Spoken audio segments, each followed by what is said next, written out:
Word is that Lil Durk's legal nightmare has reached the point every defendant fears most. You're about to do life in prison and the other is dead. Now you crashed. The possibility of spending the rest of his life behind bars. But this story did not begin inside a federal courtroom. It began years earlier, outside a hookah lounge in Atlanta, with a fight that lasted only moments but created consequences that would stretch across several states. You didn't even, the that killed him is out here alive. He rapping about this. And eventually become one of the biggest federal cases connected to modern Chicago rap. To understand how Durk Banks ended up at the center of it, you have to go back to the night King Von died. Everything points back to 255 Trinity Avenue in Atlanta, home of the Monaco Hookah Lounge. It was the early morning of November 6, 2020. Outside the club, a confrontation broke out between King Von, whose real name was Davon Bennett, and a group connected to Savannah rapper Quando Rondo, real name Tyquan Bowman. Von was 26 years old and one of the biggest rising artists connected to Lil Durk's Only the Family, or OTF, label. The confrontation quickly turned violent.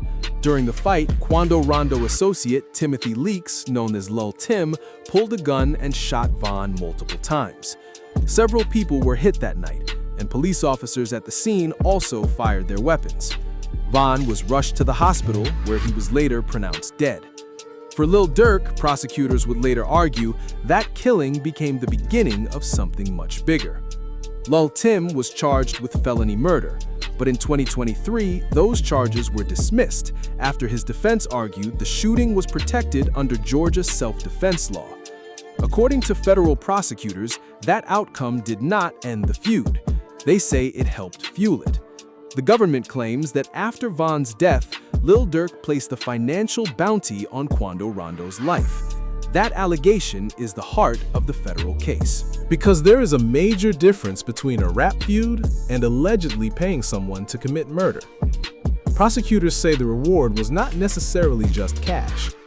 Federal filings describe what investigators claim was a system involving people connected to OTF, referred to by prosecutors as the Banks Gang Enterprise. The government alleges that people who committed violence could receive money, jewelry, status, music video appearances, industry access, and opportunities connected to a successful music label. The defense completely rejects that picture. Dark's lawyers argue that OTF is a legitimate music company and that prosecutors are trying to turn normal friendships, travel, lyrics, and business relationships into evidence of organized crime. But prosecutors say there was another factor involved: public pressure. After Von's death, the internet was full of people asking why Durk had not retaliated. One of the loudest voices was 6ix9ine. In August 2021, 6ix9ine appeared on DJ Academic's Off the Record alongside Whack 100 and mocked Durk over Von's death. You didn't even, the that killed him is out here alive. He rapping about this. In August 2026, Judge Michael W. Fitzgerald allowed part of that interview to be used as evidence. Prosecutors argue that a cooperating witness will testify that Durk became aware of the discussion and became angry about it. The defense says he never even watched the interview. Prosecutors also point to private messages allegedly linked to Durk. A murder-for-hire plot back in 2022, sending members of his crew. One message chain purportedly shows Durk expressing frustration that his friend was dead and nobody was doing anything. From Chicago to LA to target rapper. Another allegedly includes statements about going all out for Von. Standing alone, those words could simply sound like grief. But prosecutors argue that once those statements are placed beside what happened later. In late August 2025, BOP officials seized an Apple Watch with cellular capability from defendant. They begin to look like motive. Now move forward to August 18, 2022. Prosecutors say members of the alleged conspiracy learned that Quando Rondo was staying in the Los Angeles area. From this point, the government's case becomes heavily based on records, flights, credit cards, hotels, phones, surveillance. 5 men allegedly traveled from Chicago towards Southern California on one-way flights. According to the criminal complaint, the tickets were purchased using a credit card connected to Durk and OTF. Around the same period, investigators say a phone number linked to Durk sent a message saying, "Don't book no flights under no names involved with me." Prosecutors say the message suggests an attempt to avoid creating a trail. The defense says a text message does not prove a murder order, and it does not automatically prove who personally typed it.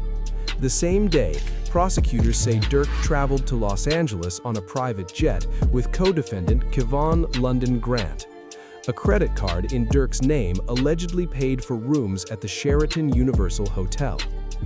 Prosecutors say Grant later bought black ski masks and helped obtain firearms, including an automatic weapon. Then came August 19, 2022. Investigators say 2 vehicles followed Quando Rondo around Los Angeles as he traveled inside a black Cadillac Escalade.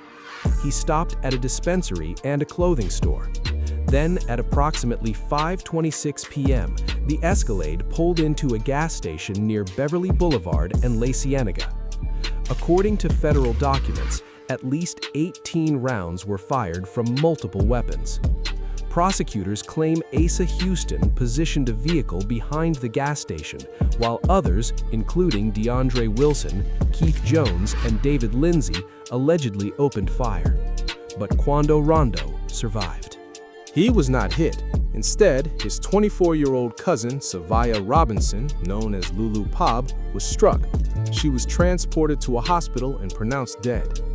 That single death turned the alleged plot into something far more serious. Prosecutors say the group later went to an In-N-Out restaurant, ate, and discussed payment for what had happened. Afterward, they traveled back toward Chicago. Then nothing happened for almost 2 years. Durk continued releasing music, touring, and building his career. Meanwhile, federal investigators were quietly putting the case together. Then, in October 2024, everything changed. On October 24, authorities arrested several alleged co-conspirators in Chicago, including Quando Rondo Grant, DeAndre Wilson, Keith Jones, David Lindsay, and Asa Houston. Search warrants were executed at multiple locations, and shortly afterward, investigators discovered something they would repeatedly use against Durk: airline records. According to federal filings, Durk had been booked on 2 one-way international flights scheduled to leave that same evening. One route headed toward Dubai, another headed toward Switzerland. He did not board either, but authorities later discovered a private plane scheduled to leave the Miami area for Italy. At approximately 8 p.m., Durk was arrested near the airport, about an hour before the private jet was supposed to leave. To prosecutors, the timing looked like an attempted escape. The defense has disputed that interpretation, but the airport incident became one of the strongest arguments against releasing him on bond. Durk was transferred to federal custody and remained detained. His lawyers proposed several large bail packages, including millions of dollars in financial guarantees, electronic monitoring, home detention, and private security. Judges repeatedly said no. Part of the reasoning was simple. If someone faces the possibility of spending the rest of his life in prison, the incentive to run becomes much stronger. Then Durk's situation became even worse inside custody. In August 2025, officials at the Metropolitan Detention Center in Los Angeles allegedly found an Apple Watch with cellular capability. Even more troubling is Banks' conduct after he was caught. Rather than accept responsibility, prosecutors say Durk tried to damage or destroy the device after it was discovered. He was moved into segregated housing.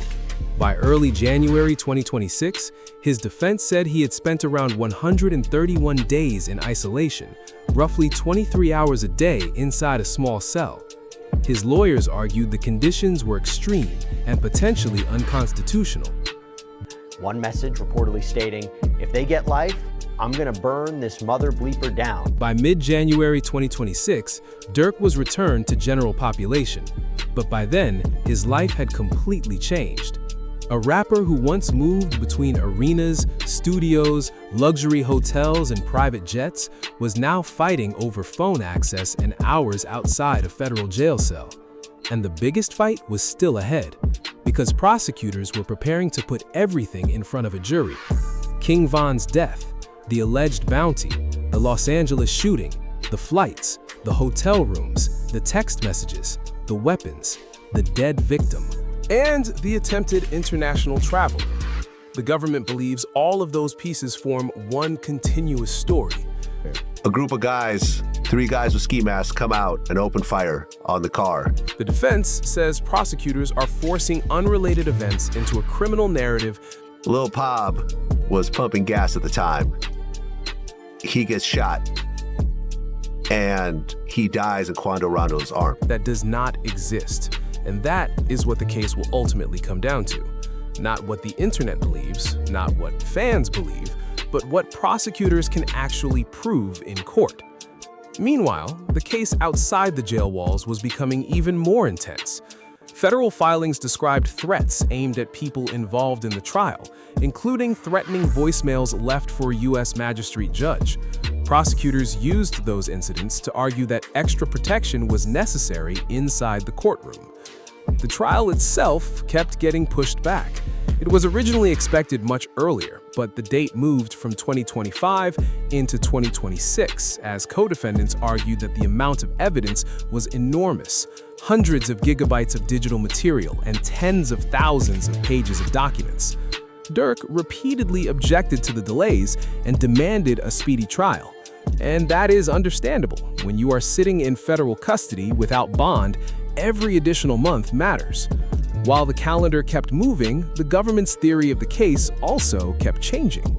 In April 2025, Durk's lawyers filed a motion to dismiss after prosecutors attempted to use song lyrics as evidence connected to the Los Angeles shooting.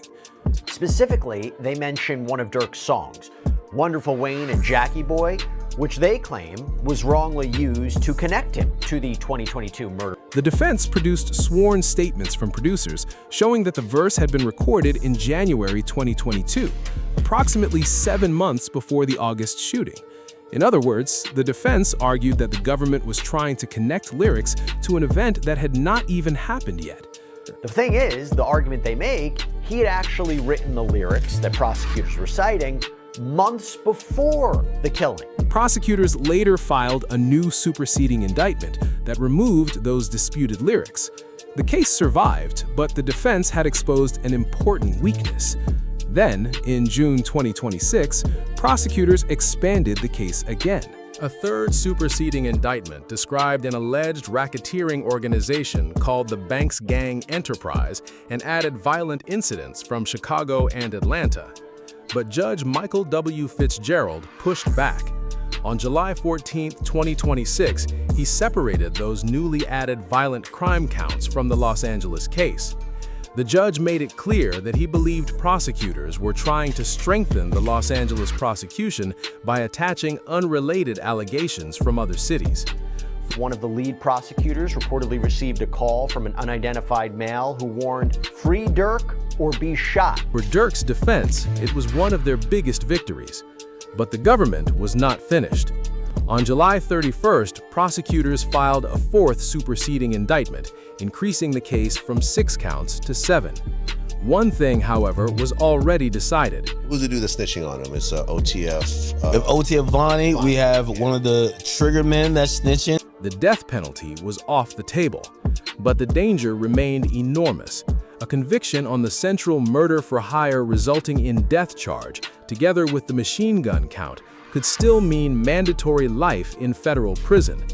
No parole, no second chance. The plea agreements also include provisions requiring the cooperating witnesses to be honest and forthcoming and to render truthful testimony. And prosecutors were preparing to use one of the most powerful weapons available in a federal case: cooperating witnesses. Shortly before trial, prosecutors disclosed that several witnesses had signed plea agreements. It's not even a question. If you see him, kill him. Those agreements matter because cooperators are expected to tell the truth in exchange for possible sentencing benefits, but they also create an obvious defense argument. A man facing decades in prison has a powerful reason to give prosecutors testimony that helps his own situation. And that money and footage were split amongst shooters. PW1 came up a lot today. The government's most important witness is referred to in court filings as PW1, or participating witness number 1. Rejected the peace offering, stating, "I'm not hopping on the phone to squash a rivalry." Courtroom reporting has connected that witness to an OTF affiliate commonly known as Jam, and prosecutors say Durk's own music helps explain their relationship. One song the government wants to use is Back Again. Peace, take the piece of this switch, referencing a machine gun like the one used by the conspirators. Prosecutors say PW1 will testify that certain lyrics refer directly to him and to money Durk allegedly gave him after he returned from custody. The government's theory is that this was not fictional storytelling. They argue it was real-life behavior being referenced in music. But there was also a massive W, which came in the form of Drew Findling, the billion-dollar lawyer, the super lawyer. Durk's lawyers strongly disagree. They argue that lyrics are artistic expression and that prosecutors are trying to turn rap music into a criminal confession. Still, Judge Fitzgerald allowed some song evidence. Prosecutors were permitted to use selected tracks, including material they claim demonstrates Durk's desire to retaliate for King Von's death. The defense argued that the songs reference multiple losses and should not automatically be interpreted as evidence of murder. The judge ruled that the defense could challenge the government's interpretation in front of the jury. It's about a premature music release and a dispute about girlfriends. This was a really good point. But the case does not rely only on music. Prosecutors also plan to introduce photographs allegedly showing Durk and other defendants with large amounts of cash. They say PW1 will testify that money was divided among participants after the shooting. Another important allegation involves a music video event. Prosecutors claim PW1 was wearing an orange sweater when Durk and another associate allegedly pulled him into a bathroom and warned him that he was becoming too reckless and could attract federal attention. But do they have a smoking gun on Durk? I don't think they do. If jurors believe that testimony, prosecutors argue it shows Durk was not simply around people committing crimes. They say it shows him discussing how those crimes should be handled. The government also has text messages. One conversation allegedly occurred after an OTF-related property was raided. Prosecutors say members of the group suspected PW1 was cooperating and discussed deleting messages and removing them from iCloud. The judge questioned whether those messages were really connected to murder, noting that they could have been related to something else entirely. 35 witnesses ready to testify against Lil Durk at next week's trial, with 20 of them being key. Another message, identified as Exhibit 219, allegedly shows Durk complaining that people were not retaliating for Von and were leaving everything up to us. But one of the most serious pieces of evidence allegedly comes from Christmas Day 2022, several months after Lula Pab was killed. Prosecutors say a burner phone they attribute to Banks received or sent messages discussing an attempt by someone connected to Quando Rondo to end the conflict. They're gonna make everything about spooky gang activity. According to the government, Durk rejected the idea of peace. Prosecutors say a follow-up voice message made the meaning even clearer. Their argument is that the alleged conspiracy did not end after the Los Angeles shooting. They say the hostility continued. Durk's attorneys tried to suppress evidence from the phone. That effort failed. The court allowed prosecutors to use much of the material while investigators continued working to access additional data from the device. But the defense has its own powerful argument. Attorney Drew Findling has accused the government of repeatedly changing its theory. Durk was 32 with 6 kids, soliciting wife, a prosperous career, and threw it all away. According to him, the case began as a straightforward murder-for-hire prosecution. Then, when proving an actual bounty became difficult, prosecutors expanded it into a gang and racketeering case. Findling pointed out that people interviewed during the investigation had described OTF as a music collective rather than a gang. He also argued that investigators found no obvious gang colors, signs, or other traditional indicators at either the Atlanta or Los Angeles crime scenes. Most importantly, the defense says prosecutors still have not proven that Durk ever offered a bounty, and that may be the most important argument of the entire trial. The defense wants jurors to separate who Durk is from what prosecutors can actually prove he did. Their position is that growing up around gangs, making drill music, or knowing people involved in crimes does not automatically make someone responsible for murder. If the jury convicts Durk because of his image rather than hard evidence, the defense argues, that would be prejudice, not proof. Judge Fitzgerald partially agreed with the defense when considering how much gang expert testimony prosecutors would be allowed to present. Still, the scale of the case is enormous. Prosecutors indicated that their presentation could take roughly 11 to 13 court days, including cross-examination. And by August 20, 2026, jury selection had officially begun in federal court in Los Angeles. Durk Devontae Banks, 33 years old, was being tried alongside DeAndre Dontrell Wilson and David Brian Lindsay. Potential jurors entered a courtroom where phones were locked away, and defendants were permitted to wear suits instead of jail uniforms. That detail matters. Jurors are supposed to see defendants as innocent unless the government proves otherwise. And that brings us to the most important correction in this entire story. Lil Durk has not been convicted. He has not been sentenced. He has pleaded not guilty to every charge. His attorneys, including Drew Findling, Christy O'Connor, Marissa Goldberg, and Brian Steele, continue to maintain his innocence. There is no verdict yet, so any headline claiming Durk has already received a life sentence is getting ahead of the facts. What is true is that the stakes could not be higher. If prosecutors prove the murder for hire resulting in death charge and the machine gun count, Durk could face mandatory life imprisonment. And even if he wins this Los Angeles case, the violent racketeering counts that Judge Fitzgerald separated from the trial may still be waiting for him later. That is what makes his situation so dangerous. Winning one trial may not be enough.